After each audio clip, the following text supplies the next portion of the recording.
You want to see something cool?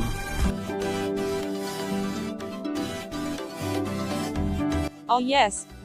Animations. Animation is my favorite medium. Animated movies are some of the only times where you can get out of your tedious and boring life and get invested in a magical fictional world. And I'm not the only one who thinks so.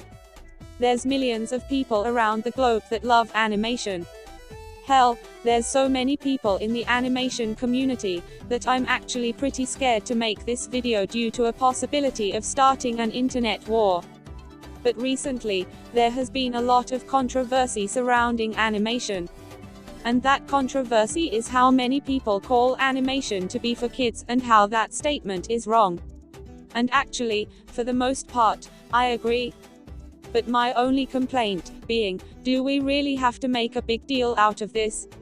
Seriously, I don't understand why so many people are starting internet wars because of this single statement.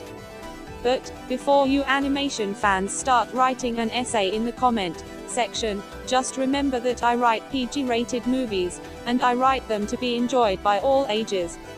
When people at the Oscars say that animation is for kids, they're probably talking about Frozen or something. I mean, are you people telling me that Boss Baby, or the Minions, or that 2017 movie, were written to be enjoyed for fully grown adults? Absolutely not. When people say that animation is for kids only, they definitely do not mean Has-Been Hotel, or Family Guy, or Back to the Future Roma starring The Simpsons retold the movie. You know, because everybody has a brain and clearly aren't talking about adult cartoons. But apparently, some people don't know that. Just to clear some misunderstandings, I 100% agree that animation is a medium. I also think that animation is for everyone. I'm a teenager and I willingly watched more than 10 new animated movies this year. I just felt that a common stereotype didn't need as much chaos as it caused, you know. But that all changed once I saw a movie in theaters. And that movie is Puss in Boots: The Last Wish. At first, I wanted to immediately work on my 2022 ranking video. But after I saw the movie, I just had a crap ton of things to say. That movie got me thinking of that disagreement I had with the animation community, and you know what? I still disagree. Yeah, that's right, I still don't understand all the hate over such a simple stereotype. Go ahead and start a war in the comment section, you won't be the first one anyway. But all honesty, this movie was way darker than I expected. So dark in fact that I even wonder how some aspects of it were allowed. I enjoyed the movie to say the least. And apparently I'm not the only one. Suffice to say, people of all ages liked this kid's film. Even teenagers liked it. Yes, I know some actual teenagers who actually liked this movie. But we'll get to him later. But before I start, I just want to say that this video contains spoilers for Puss in Boots: The Last Wish. I highly recommend it, and please show your support to this movie. Go watch it if you haven't, and skip to this time to avoid spoilers. Without any more ranting, here's the reason for why Puss in Boots: The Last Wish shocked me.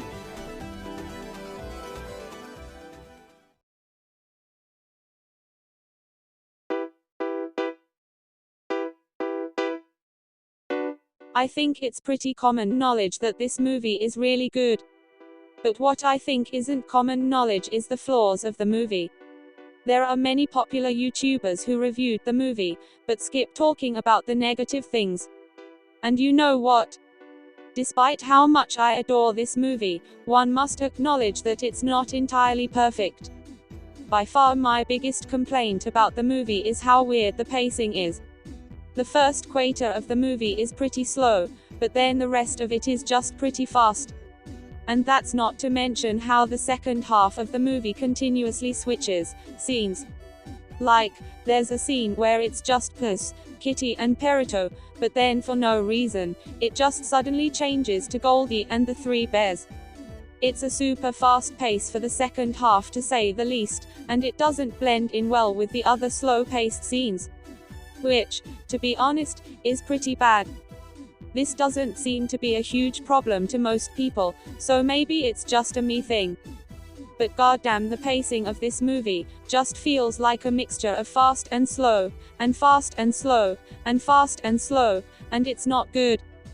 To put it simply, there were some parts that dragged out a bit too long, and some parts that were so fast, it felt like an entirely different movie. Another problem with the story is how cliché the movie is. Some might argue that the tropes give the movie its simplistic charm. But it personally doesn't work for me and makes some parts pretty boring. For example, when Jack Horner continuously tells the audience that he'll use those magic cookies, wow wow, surprise surprise, he used it in the climax.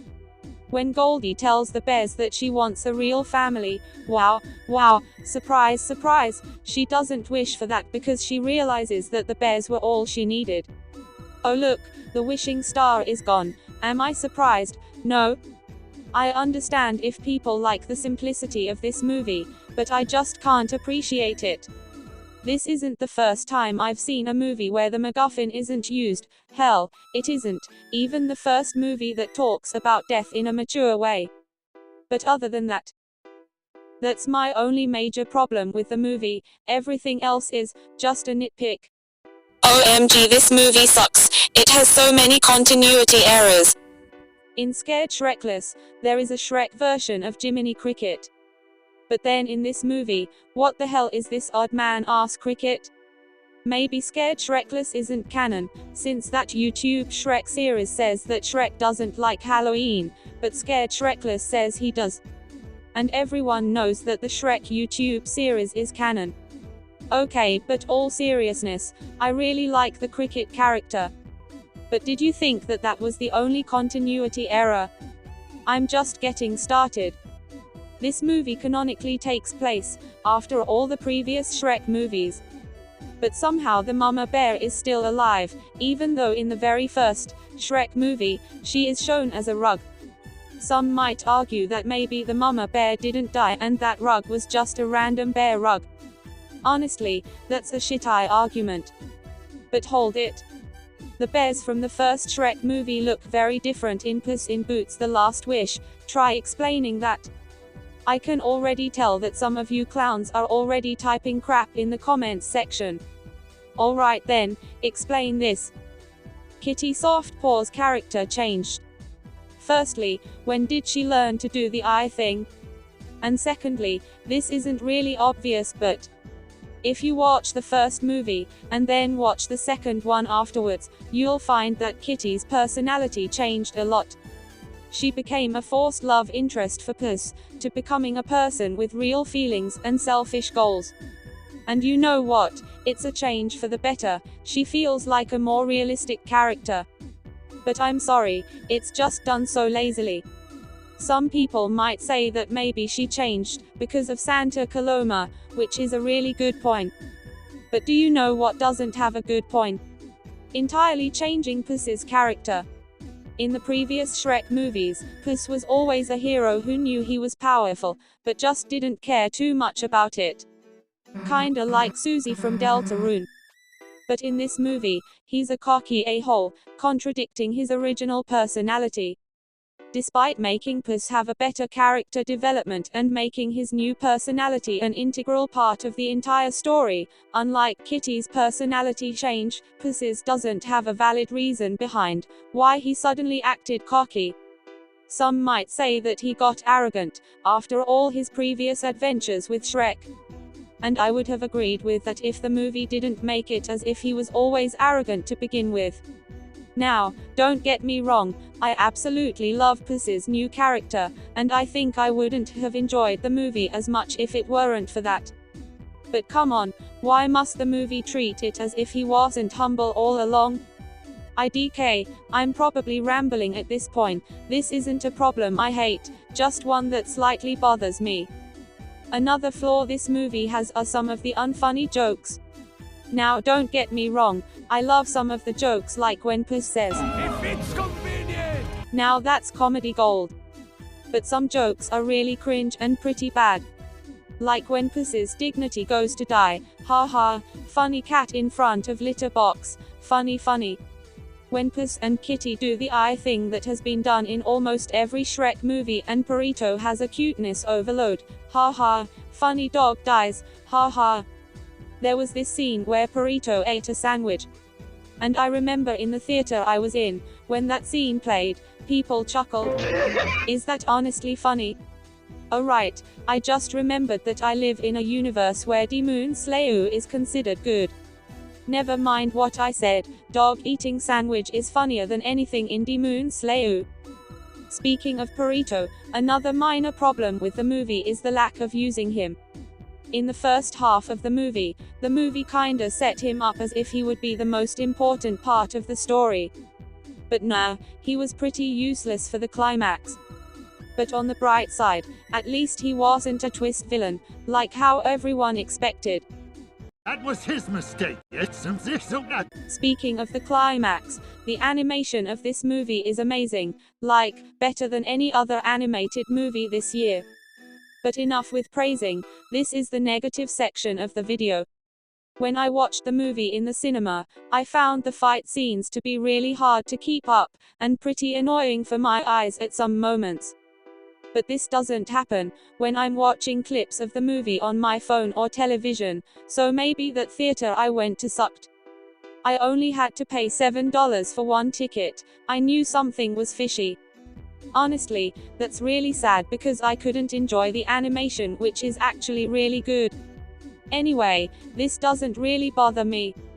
But Javahir says that the low frame rate was apparently used very inappropriately.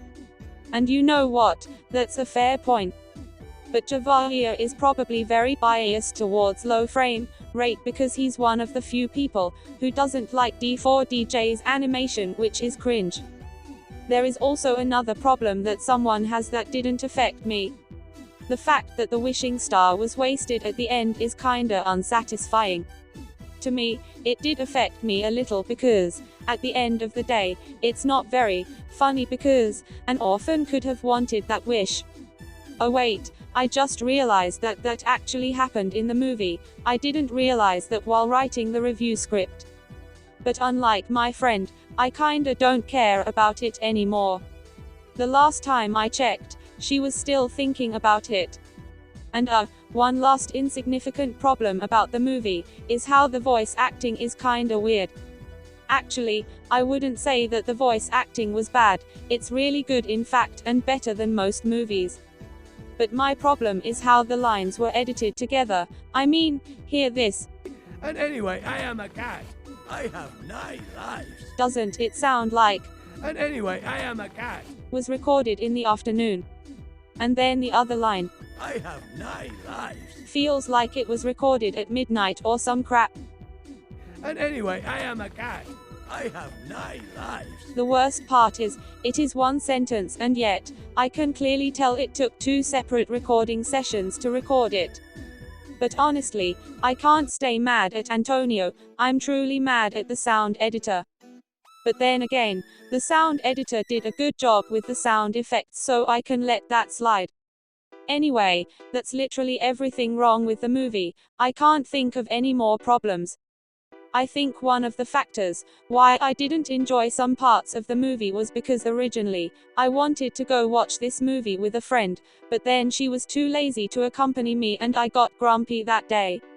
And so I had to watch the movie with Javahir 2.0 Decoder instead. Speaking of Javahir, he sure liked the movie more than me. Hey, so can I talk about the movie now? I would like to. Hell no. Too bad, I'm forcing myself into a position of power. The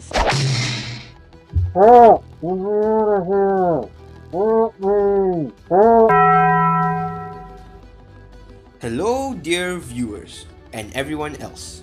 My name is Javier 2.0 Decoder, but you may refer to me as purely Decoder. sounds cringe. I am here today to discuss about Puss in Boots: The Last Wish. I have many positive things to say about it, but I can't stay for too long. I'm pretty sure that last batch of Immobilion I just used isn't the most effective one. So let's begin.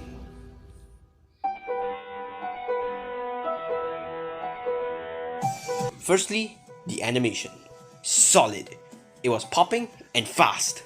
DreamWorks has definitely outdone themselves this time.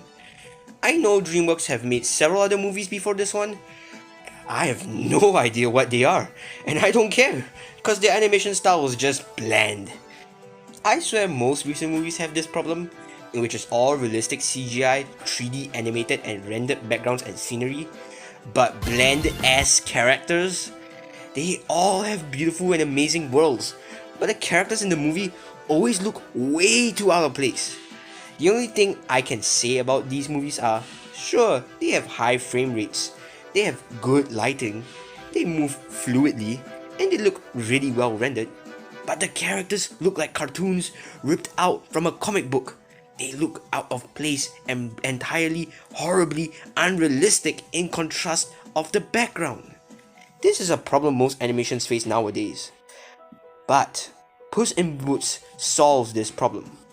The world doesn't take itself too seriously. The characters may act like they're in a cartoon, they may have bodies that were inhumanely proportioned, but the small little details you could see, you could observe, it felt as if they belonged. Not a single character, main or side, felt out of place. The characters moved smoothly, but some scenes use the 2 frames are the same frame, but there is still the same number of frames per second thing, so it made them pop out like a comic. It was solid, detailed and beautiful, smooth, and just complements the movie like a beautiful ribbon. As for fight scenes, everything was beautifully choreographed. It felt like each fight was a dance between the opponents, beautifully organized, and not too packed, even when there were like literally 20 people fighting at once. Each fight had a reason to occur. None was just for, oh, this looks cool. Every fight was necessary. Except the last one, I feel. That one was just for the cools factor. I won't spoil too much, but the fights are beautifully action-packed, each move complementing the previous, working together like gears in a clock. Secondly, the jokes and references. It's funny. This movie is funny because it doesn't try to take itself too seriously at all. Unlike the many recent Disney and Pixar films, it knows that no adult in Hollywood or the Oscars will take it seriously at all, but also knows that it doesn't have to be catering to only the kids. And because it knows it doesn't stand a chance, it doesn't cater to any incorrect group of people. It nailed what a family movie is. Many new animations are solely children's movies with cheap jokes and slapsticks to cater to the numb brains of young kids that like bright lights, moving colors, and quick punch after punch fight scenes after joke after fight scene. But Puss in Boots tries to cater to old fans and new of the Shrek franchise, to make sure the whole family can enjoy the movie, no matter how old or young they are. The jokes are spread around. Some are slapstick but not done cheaply, but purposefully to push the story forward. The jokes are sometimes simple, but others are more complex and aimed at more mature audiences.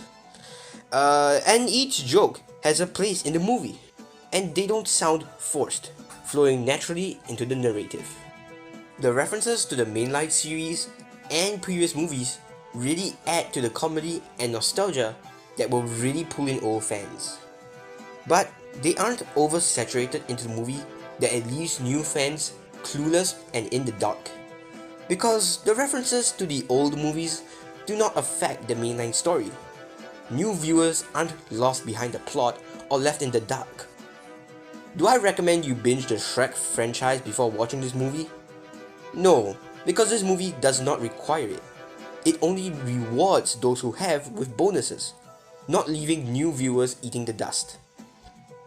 Third, the soundtrack. I was expecting mediocrity, but I was pleasantly surprised by how good it was. The whole movie's soundtrack has already been uploaded to YouTube, but if you haven't watched the movie yet, I highly suggest you refrain from listening to the soundtrack, as it is filled with spoilers that will ruin the movie. That's how good the music is. It told the story alongside the animation and dialogue. It didn't just add atmosphere and background sounds to the movie so as to add ambience. The motifs of the song are used wisely. The melody is catchy, the feelings it evokes are always strong, whether negative or positive. These notes are placed purposefully to make you feel a certain way when you hear a specific melody. It tells a story and adds personality to each character, making you feel like part of the world. In conclusion, the music slaps hard, but also tells stories harder. Lastly, let's discuss about the story. It's great. It needs to win some award. So I present to you the Decoder Seal of Approval and the Decoder Awards. Welcome to the stage, Puss in Boots, The Last Wish. Congratulations, you've won both prizes this year. And I'm sorry, In Space and Markiplier, you came a close second. You're still my favorite child though. The story is cliche. You probably already know how the story starts and ends from watching the trailer, because this movie makes it as obvious as it possibly could. Puss wishes for 9 lives, teams up with Key Soft Paws and the dog to find the last wish, but the Goldilocks and the 3 Bears crime family try to get the last wish before them. And at the end of the movie, right before Puss in Boots can make the last wish, either he has a change of heart and gives the wish to one of the other characters, or the antagonist used the last wish before he can, thus leaving Puss with 1 life left forever. They beat all the antagonists and Puss learns how to appreciate and cherish his last life, living it to the fullest, appreciating every second he can and spend the rest with friends, with life and life, blah blah blah blah blah blah blah. Basically, he loves to life now. Whoa! Did you know what I just described? The story the trailer provided, leaving me to fill in the details of how I think the story would end. You know what else I also just did? Describe the movie as poorly as one possibly could. Because that really is the whole story. A simple premise with a simple storyline that is highly predictable. But you know what made me think it was a great movie? Because of how it told the story. Yes, the plot is basic, there are no twists and turns, it isn't complex or complicated. It didn't stray away from the simple plot it set out to tell. But it didn't stop it from telling a compelling story. So many movies, too many movies, try to subvert the audience's expectations by always continuously twisting and turning the story, always making a story more complex and complicated just so the audience will never see the ending coming. And it's gross and disgusting. It leaves you confused. It leaves you mad at the movie, leaving you in the dust. It leaves you unsatisfied with a shell of a story, empty and hollow by the constant twists and turns in the story. But Puss in Boots didn't need to twist the plot in any way to tell a good story. That, as predictable as it might have been, it made me tear up. It touched my soul. Yeah, it was fun, but it also delivered a message so heavy upon my soul in this 1 hour and 40 minutes of pure fun and excitement that I didn't know I needed. Screw souls! Watch Puss in Boots, The Last Wish. It proves that you don't need a hard to swallow story to send out a hard to deliver message. All characters, and I mean all, have motivations shown in the movie. Every single one of them oozing with personality. The only character who I thought was kind of shallow was the one of the villains, but they were more of a comedic relief, so I wouldn't judge it too harshly. All the villains, other than the comedic relief that I had just mentioned, work so well because they aren't villains. They all have very real motivations, human desires, and basically something you can understand and empathize with. You know, you can understand and pity them. In the end, you might just be rooting for them to get the last wish rather than Puss. In conclusion, you have to watch this for yourself to truly understand and appreciate this movie. My words will never do it justice. And I don't want to spoil any major things about the story. You should experience this blind, open to everything. Because I assure you, even if you don't get the main message, even if you don't feel rocked to the very soul by the premise of this film, it's a fun time nonetheless. It's funny, it looks cool, it's action-packed and pulls no punches. And with that, I think the chloroform is wearing off. Until next time, my friends, this is Decoder, signing off. Time to wake up, bro. Okay, I have no idea why the clock is here. In the script, he wrote, he just asked me to put it there so. Anyway, time for me to talk about the positive things about the movie, because 2.0 Decoder is such an amateur in reviewing that he missed out so many things in his damn script. Also, this segment will contain spoilers, so skip here to avoid them. One thing about this movie that isn't really important, but I find cool, is the promotion for this movie.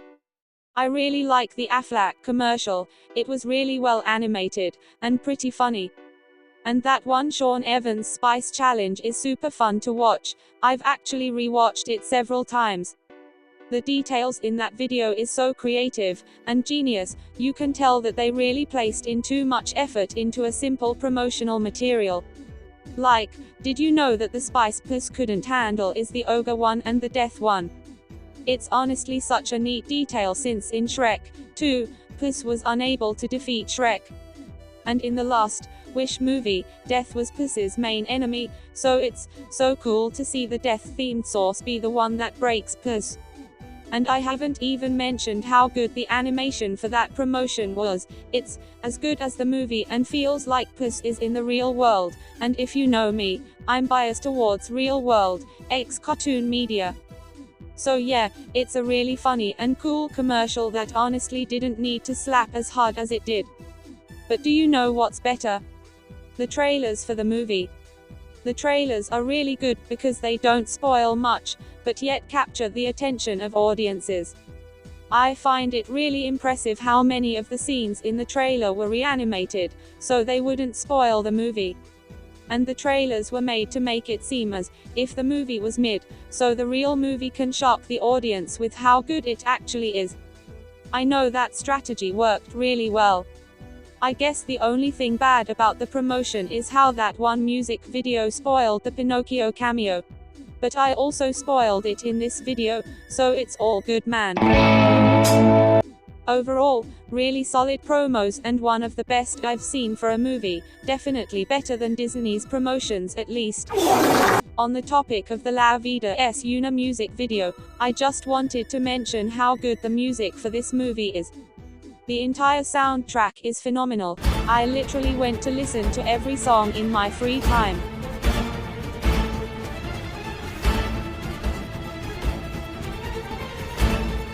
Despite thinking the music video is bad, La Vida es una is such a wonderful song and it has grown on me over time. And of course, Fearless Hero is such a bop. At first, I wanted to put Fearless Hero as one of the negative things about the movie. But over time, I've learned to appreciate the song and I'm now obsessed with it. Who's brave and ready for trouble?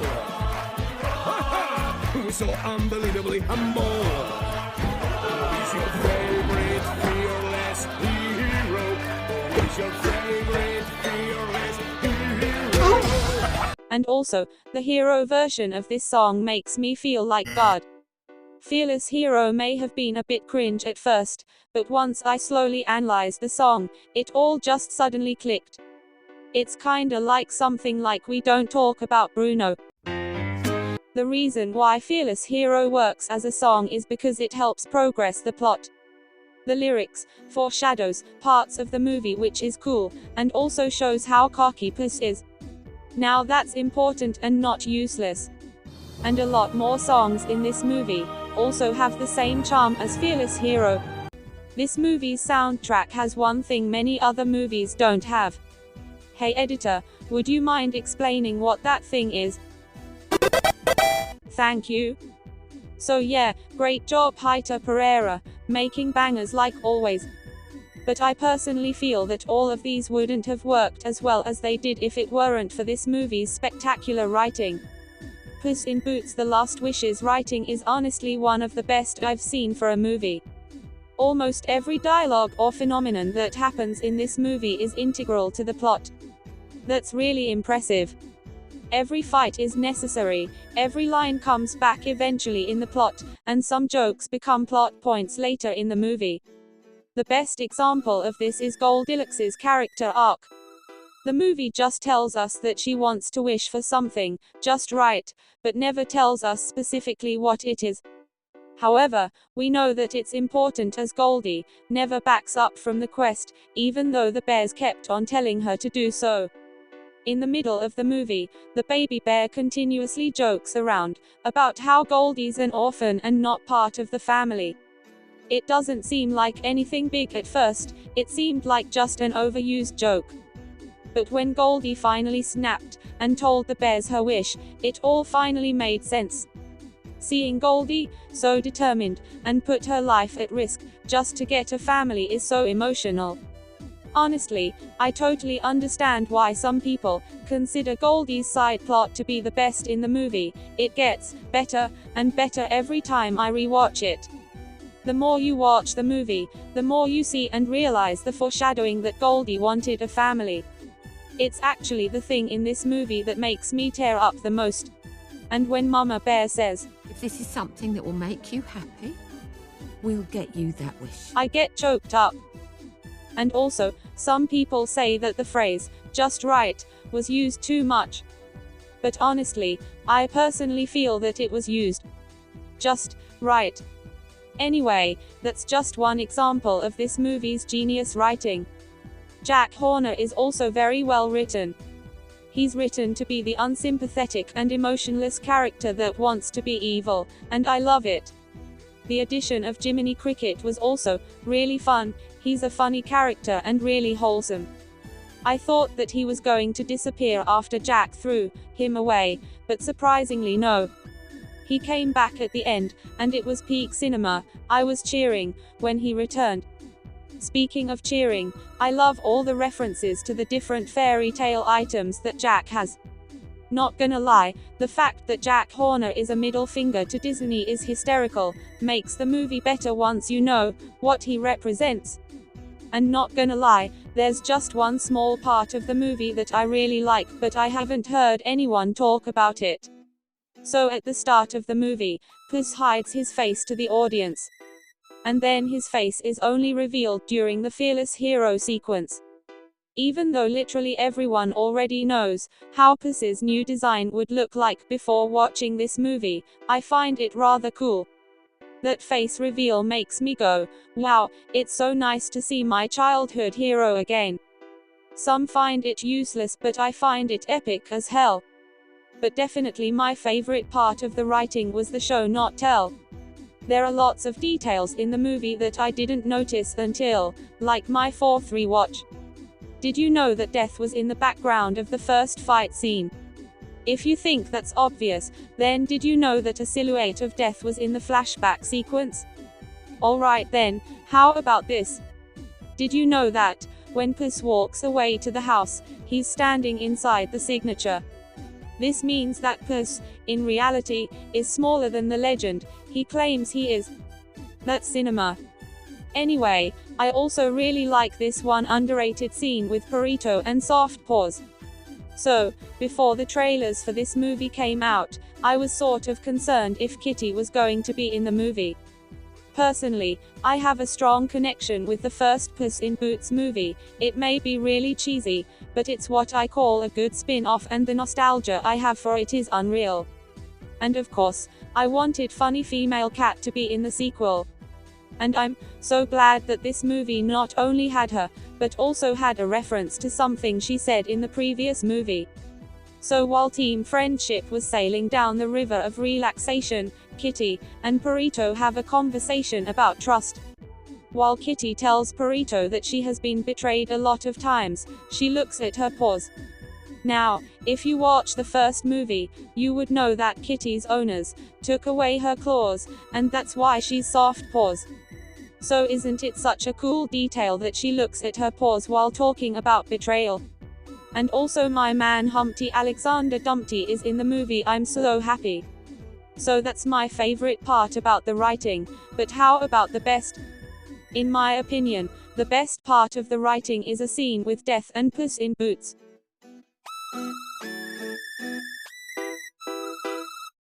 So I'm not gonna lie, Death is such a threatening villain. He's actually my favorite character in the entire movie. I don't wanna brag or anything, but the Puss in Boots quiz said I was Death.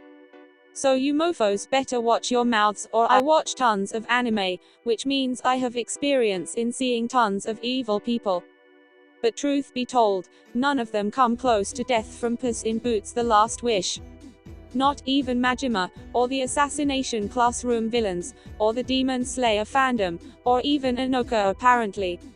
Wow, Google is messed up. Anyway, none of these villains made me feel as much fear as I did when Death was on screen. I mean, unless you consider Asahi Kobe a villain, then that's an entirely different story. But Asahi is a hero, so he doesn't count, okay? Hell, not to be biased towards any other villains outside of anime, Death is still more threatening than any other villain in other movies. Not even Lotso Hugging Bear, or Judge Doom, which are both fantastic villains by the way, are better than Death. He's honestly that spectacular of an antagonist. Many people say that the Death plot twist was kinda obvious, but I didn't see it coming until the Cave of Lost Souls scene. And to tell you the truth, that plot twist is better than any plot twist in Miruko-chan, I'm not goofing around with y'all. Every time Death is on screen, it's movie magic at its finest.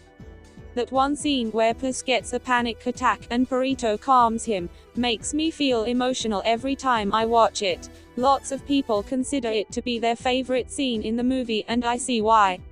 When Death confronts Puss in the Cave of Lost Souls, and starts smashing all his previous souls, it's so terrifying. Like, I love how he kills them individually, and how ironic it is. Plus, the final encounter with Death honestly has the best fight scene in the entire movie and you can see Puss change as a character just by this fight scene alone. Did you know that all the fight scenes without Death in the movie have a very upbeat soundtrack? But when Puss fights with Death, the soundtrack becomes intense and dark. Now that's how you know that he's a whole new level threat. Plus, when Death gives up on fighting Puss, he starts speaking in Spanish which translates to, "I shouldn't have played with my food." Do you know what this means? It means that Death was only toying with Puss, not even using his full strength at all. That just adds more threat to his character. But personally, I don't think he would have been that scary if it weren't for how he was introduced in this movie.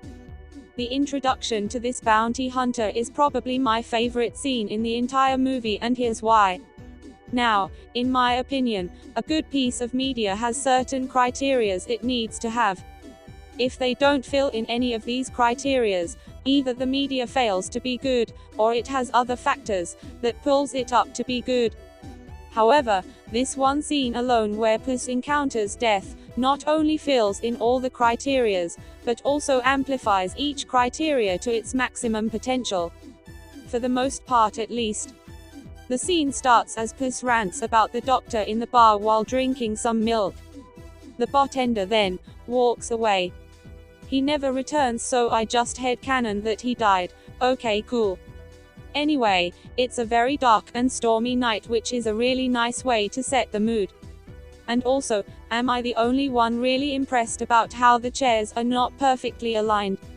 It makes the movie look more realistic and I love it. Then the candle in the bar extinguishes, hinting that something powerful is among us. Anyway, we then get introduced to the iconic whistle. The whistle is the first thing that introduces us to Death, symbolizing the whistle's importance. Anyway, this weird wolf guy that we just met then starts talking to Puss like a weirdo. Puss, just like the audience, feels very uncomfortable about this random person talking to him. You see, this scene is funny as we're all laughing at this goofy character. It's funny because it's not. Anyway, I just wanted to mention how amazing the design for Death is. Like, the animators made him look so scary, that I think they had to fight in order to keep the design. That's admirable.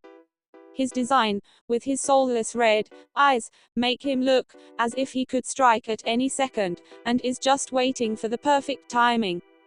I also wanted to mention how neat it is for Puss's reflection to be on the glass, neat detail. Death then starts talking to Puss about how big of a fan he is, you know, like a liar. But that's not entirely false either, it's true that he's been following Puss for a long time and looking at each death. See kids, good foreshadowing. You can clearly tell that there's something suspicious about the wolf because of the smug he has and the incredible voice Wagner Moura gives him. Speaking of voice, Antonio also does such an amazing job portraying different emotions for Puss in Boots, like confusion in this scene. Then Death pulls out a wanted poster of Puss in Boots and asks Puss to sign it for him. He emphasizes signing it on the word, dead. This part leads me to wonder, if Puss signed that, would he die? Because signing it would mean he's consented to his death, right? But hey, that's just a theory. It's an effective dramatic scene with a deep meaning behind it. I really like how the camera zooms in more as Death taps the poster more. Of course, this leads Puss to be suspicious about the wolf, and tells the wolf, You will find your reward does not come easily. This I tell you. which is not only a super badass line, but also indirectly tells the audience that Puss in Boots can't be captured easily. But Death, being as cool as he is, replies with, Everyone thinks they'll be the one to defeat me. But no one's escaped me yet. This is a cool line because it not only shows how the wolf might be a powerful enemy, but the way he says the line sounds like he's just bored with being able to kill everyone so easily.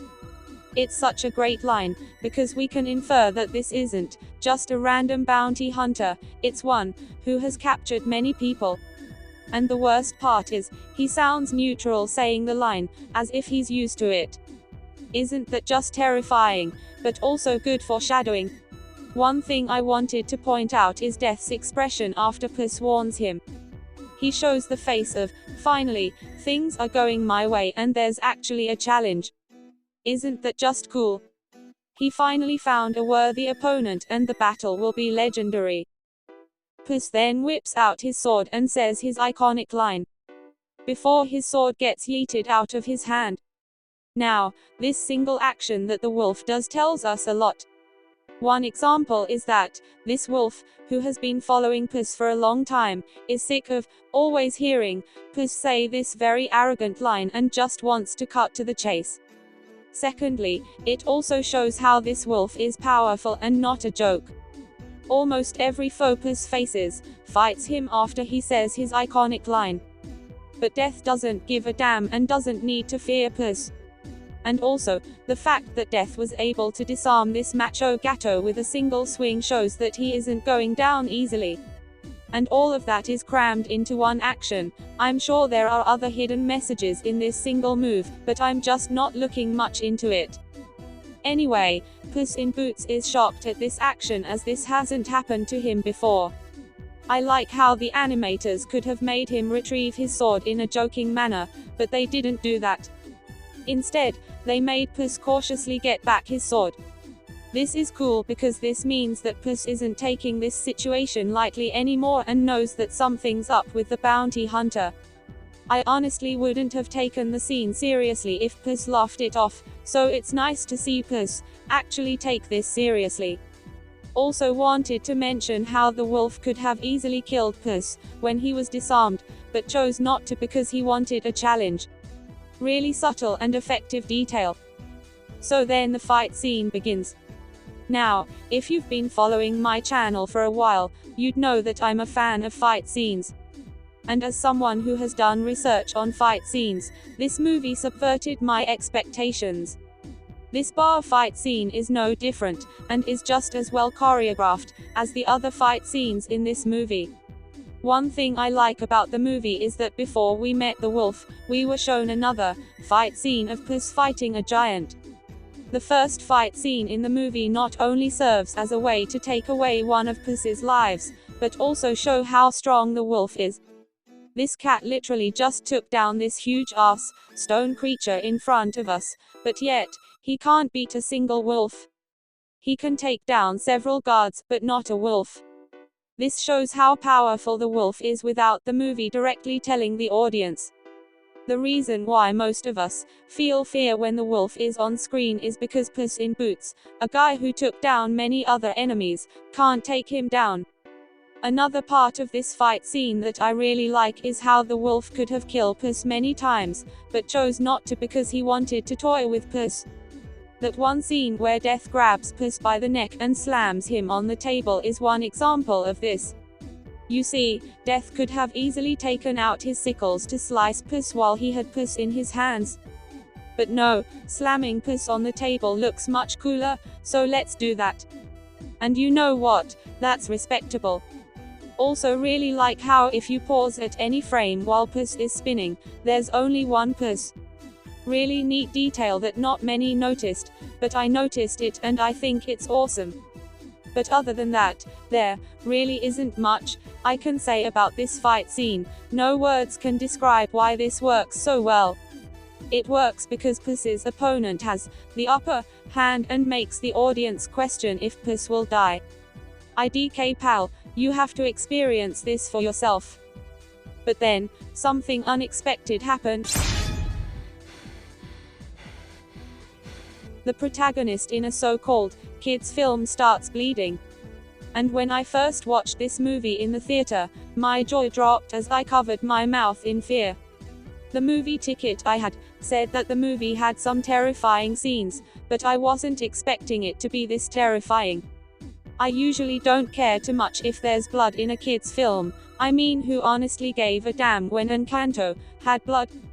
But for some reason, everyone wasn't expecting Puss in Boots to bleed, and that's why this scene hits hard. It's because the childhood hero that we look up to may actually die. Now think about it, has any Shrek character bled on screen? The reason why Puss bleeding caught many off guard was because it was the first time any character in the Shrek franchise bled. Puss's hair then starts to stand up, and he gets goosebumps. Actually, I usually get goosebumps from cringe memories or cold temperatures, or horniness, but I rarely get goosebumps due to fear. Hell, I think I only got goosebumps from fear once, and that was when I saw something that made me feel uneasy. So imagine that much fear that Puss has. That's really messed up how a fearless hero feels that much fear to the point he has goosebumps. Speaking of fearless hero, the song also foreshadows how Puss has never been touched by a blade, and the wolf was the first time he's been touched. I think that's one of the factors to why Puss bleeding was so suspenseful. Also wanted to say how the sickles that Death has Puss's 8 lives on it, so that's a neat detail. Anyway, Death notices Puss's fear and says his iconic line before menacingly approaching the cat. Puss realizes that he's mortal and could potentially die to this wolf. His lives then flash before his eyes. From his memory of being a kitten, to Imelda giving Puss his boots, to Shrek and Donkey walking with him, to Puss and Kitty having a dance fight. This scene is engraved into my head, and just sticks out more than any other moment in the movie. Because it's emotional, when I remember all the fun memories I had watching all the Shrek movies, and realizing that Puss, aka my favorite Shrek character, could leave this world forever. The wolf then questions Puss if his lives are flashing before his eyes.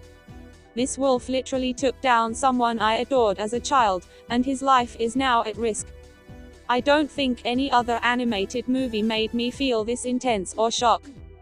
I mean, I've always looked up to Puss in Boots as the perfect type of person, charming, fearless and strong. But seeing the hero feel fear for once made me feel threatened. Have we ever seen Puss in Boots scared before? The most we've seen is him, shocked or worried, but never scared or fearful. The wolf then threatens Puss to pick up his sword. Puss, finally feeling fear for once, takes his hat and runs away. If you realize it, Puss takes his hat instead of his sword because he cares about his image more. That's genius writing. Puss locks himself up in a toilet as Death whistles the iconic tune. Puss looks around to find some way to escape. Having no other option, he escapes through the stinky poo-poo sewers.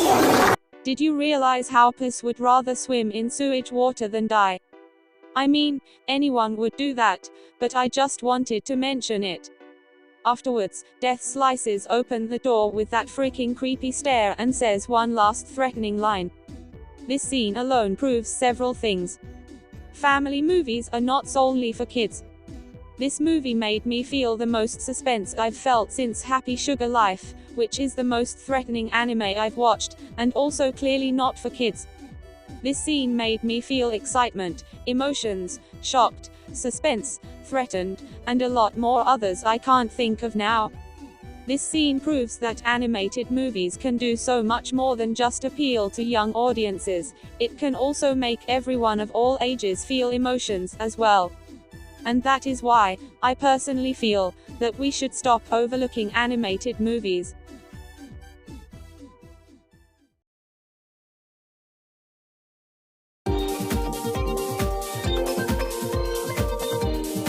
Wow, that turned out a lot longer than I imagined.